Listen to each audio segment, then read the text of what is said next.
नौ दुर्गा मंत्र एक पवित्र आवृत्ति है जो नवरात्र के दौरान पूजी जाने वाली देवी दुर्गा के दिव्य रूप को समर्पित है।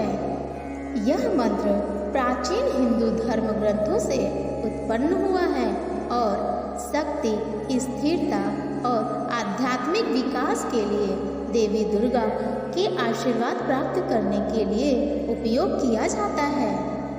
यह मंत्र अक्सर नवरात्रि समारोहों के दौरान देवी दुर्गा को सम्मानित करने और उनकी दिव्य शक्तियों को आमंत्रित करने के लिए जपा जाता है।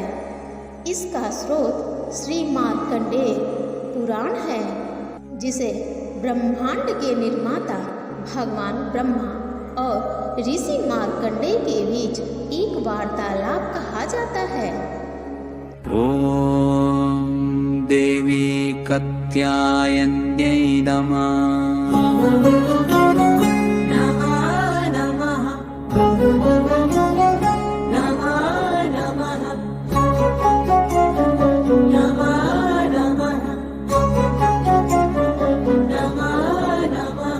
ओम देवी कात्यायन्यै नमः।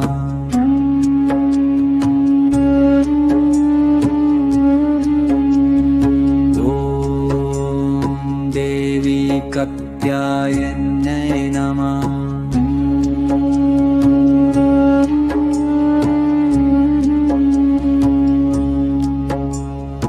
ओम देवी कात्यायन्यै नमः। देवी कात्यायन्यै नमः। ओम देवी कात्यायन्यै नमः।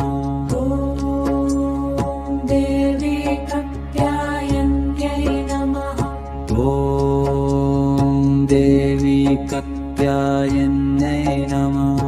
ओम देवी कात्यायन्यै नमः। ओम देवी कात्यायन्यै नमः। ओम देवी कात्यायन्यै नमः। ओम देवी कात्यायन्यै नमः। कात्यायन्यै नमः। ओम देवी कात्यायन्यै नमः। ओम देवी कात्यायन्यै नमः। ओम देवी कात्यायन्यै नमः।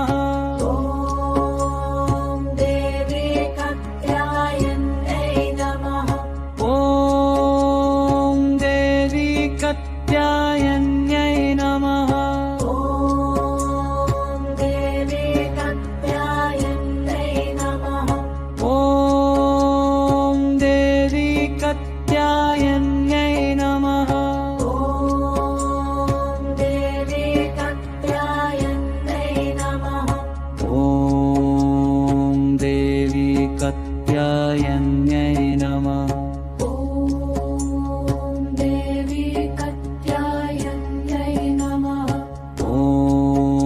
ओम देवी कात्यायन्यै नमः।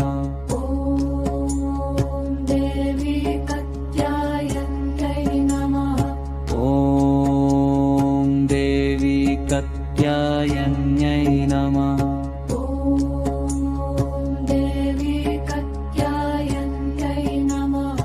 ओम देवी कात्यायन्यै नमः। ओम देवी कात्यायन्यै नमः। ओम देवी कात्यायन्यै नमः। ओम देवी कात्यायन्यै नमः।